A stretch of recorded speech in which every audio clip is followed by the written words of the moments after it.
ఎంతో కూర్చుని అక్కడితో జాగ్రత్తగా ఉండి ఇక్కడ కూర్చొని ఆడికి వచ్చి వాళ్ళు నమ్ముకుంటే నేను బతుకు బస్ స్టాండ్ అని అంటే ఎక్కడ కూడా అన్పార్లమెంటరీ లాంగ్వేజ్ కానీ వాళ్ళు గురించి మాట్లాడిన సందర్భంలో అక్కడ ఉండబడేటువంటి రాజకీయ పరిస్థితులలో ఒక చర్చ జరుగుతూ కాంగ్రెస్ పార్టీలోకి ఉండి మోసం చేసిపోయి అక్కడ నుంచి కాంగ్రెస్ పార్టీ కార్యక్రమాలను విమర్శించేదంతా నాయకత్వాన్ని విమర్శించేదంతా వాళ్ళు ప్రధాన పాత్ర పోషిస్తున్నప్పుడు ఇక్కడ దాకా మొన్న ఉండి ఇట్లా బలలు కొట్టిపోయిన వాళ్ళే ఆడిపోయి మళ్ళీ అట్లా చేస్తూ ఉన్నారు. వాళ్ళ పట్ల కొద్దిగా అప్రమత్తంగా ఉండి మళ్ళీ నేను ఎప్పుడు విడిచిపెట్టిపోతారు అనే ఆ భావన వచ్చేదని తప్ప ఎవరిని కూడా మహిళల పట్ల కానీ మా కాంగ్రెస్ పార్టీ మా నాయకురాలు సోనియా గాంధీ గారు మహిళలు మేమెందుకు అవమానపడతాం.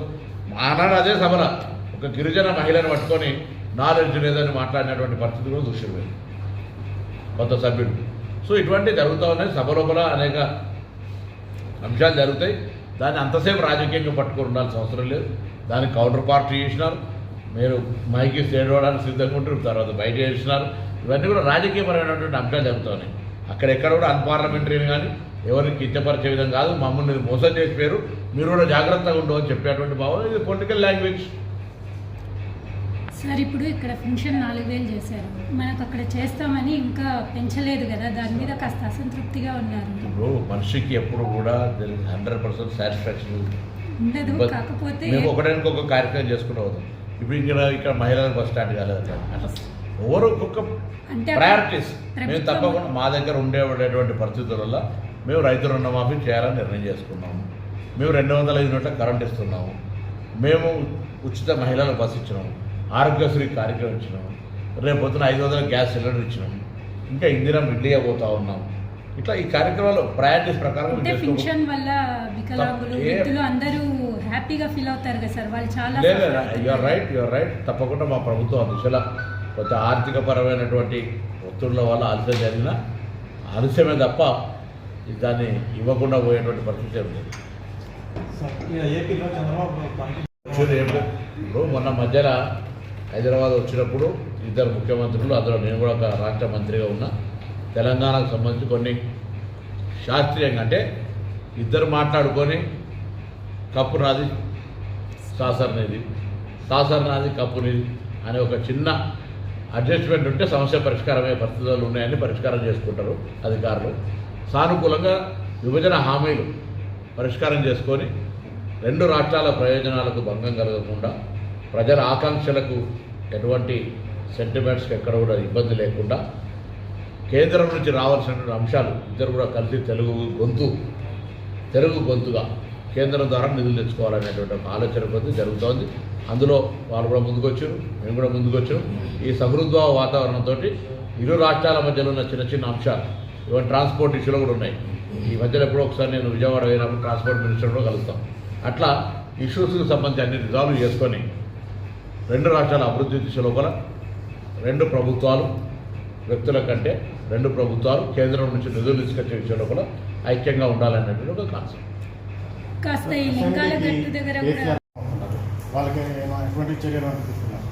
తప్పకుండా ఇప్పుడు అంటే చాలామంది డోనార్స్ ఇప్పటికే కాటేజీలు కట్టి ఉన్నారు. అందులో ఎవరు ముందుకు వస్తే వాళ్ళకి ఇస్తూ ఉన్నారు.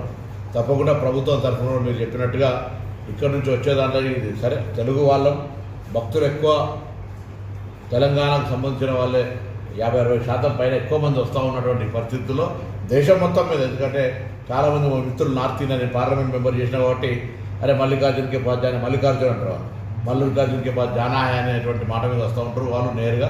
అటువంటి వాళ్ళందరికీ కూడా అవకాశం కలిగే విధంగా మరి తప్పకుండా ఈ ప్రాంతం అంతా కూడా కొండ ప్రాంతం ఇంత పెద్ద ఒక వెనుక చాలా కాలం కింద నుంచి కూడా అభివృద్ధి చెందుతూ వస్తూ ఉంది.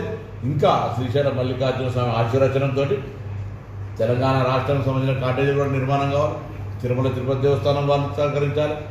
శ్రీశైలం మల్లికార్జున స్వామి స్వయంగా వాళ్ళు కూడా కొన్ని ఇంకా కాటేజీలు నిర్మించుకోవాలి. వచ్చే భక్తులకు సరిపోయేది. ఎందుకంటే చూస్తాను ఈ యొక్క శ్రావణ మాసంలో నిన్న ఆదివారం అమావాస్య ఆషాఢ మాసం పుష్యమి నక్షత్రం, ఇవాళ అశ్లేష నక్షత్రం సోమవారం, ఇవాళ శ్రావణ మాసం ప్రారంభం మొదటి సోమవారం. సో లక్షలాది భక్తులు వస్తారు.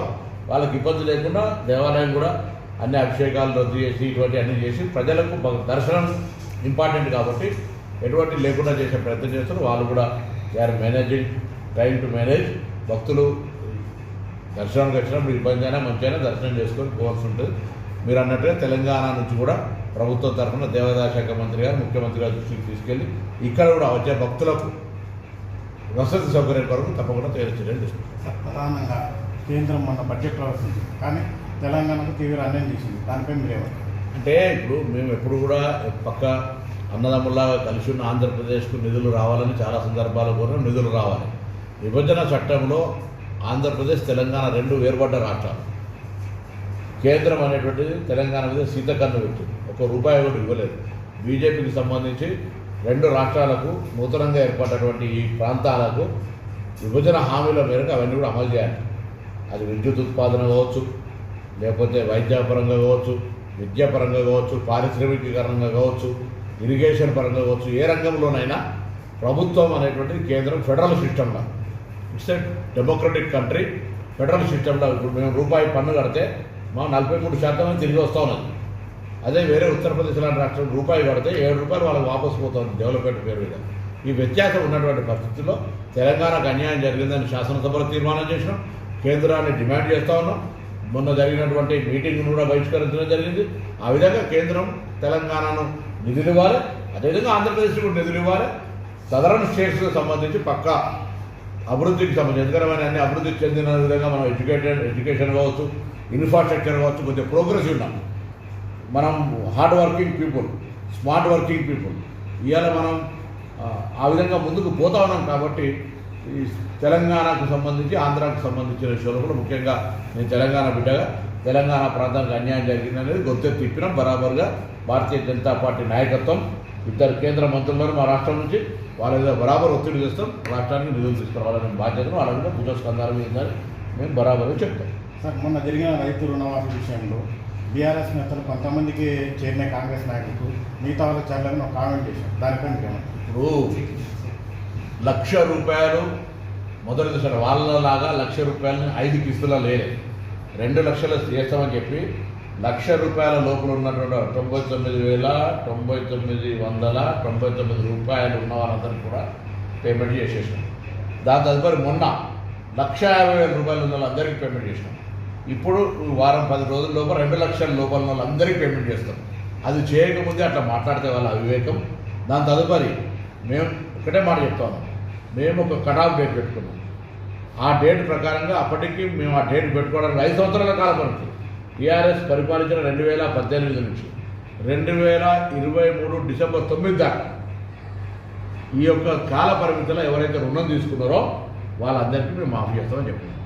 ఇప్పుడు కూడా మళ్ళీ ఎటువంటి ఆప్షన్ ఇచ్చినాం, ఒకవేళ ఎవరికైనా రాలేదని అనుకుంటే అక్కడుండే అగ్రికల్చర్ ఎక్స్టెన్షన్ ఆఫీసర్ దగ్గరికి వెళ్ళి మీ ఆధార్ కార్డు చెప్తే రీజన్ చెప్తారు. రాలేదు ఎందుకు అంటే ఒకవేళ ఏ పొరపాటు ఉంటే వెంటనే కరెక్షన్ చేసి పేమెంట్ చేసేస్తాం. That option is there open. ఇవాళ మేము విద్యుత్ 200 యూనిట్లు ఇస్తున్నాం. కొంతమంది ఆనాడు మేము ప్రజాపాలన కింద పెట్టినప్పుడు అప్లికేషన్లను సక్రమంగా పెట్టలేదు, ఇన్ఫర్మేషన్ ప్రొడ్యూస్ చేయలేదు. వాళ్ళందరికీ ఆప్షన్ ఇచ్చిన ప్రతి మండల ఆఫీసర్ ఒకటి మళ్ళీ ప్రజాపాలన కౌంటర్ ఓపెన్ చేసినాం. 500 గ్యాస్ సిలిండర్కి సంబంధించి వాళ్ళకు కూడా ఓపెన్ చేసినాం. ఉచిత బస్సు నడుస్తూ ఉంది. ఆరోగ్యశ్రీ 5 లక్షల నుంచి 10 లక్షలు నడుస్తూ ఉంది. రేపు ప్రతి నియోజకవర్గం 3,500 ఇల్లు ఇవ్వబోతా ఉన్నాం, రేషన్ కార్డులు ఇవ్వబోతా ఉన్నాం. ఈ విధంగా అన్ని కార్యక్రమాలు జరుగుతూ ఉంటుంటే 10 సంవత్సరాలు రాష్ట్రాన్ని తెలంగాణ ఏర్పడ్డ తర్వాత ఏర్పడ్డ ఈ టీఆర్ఎస్ ప్రభుత్వం నిలువ నిధులతో అంటే ఓపెనింగ్ బ్యాలెన్స్ సర్ప్లస్ ఇవాళ 7 లక్షల కోట్ల అప్పు చేసి మేము బ్యాలెన్స్ షీట్ను బయట పెట్టాల్సిన పరిస్థితి ఏర్పడ్డది. నిధులు లేవి కారణంగా ఇంకొకటి కార్యక్రమాలు జాప్యం జరుగుతుండొచ్చు.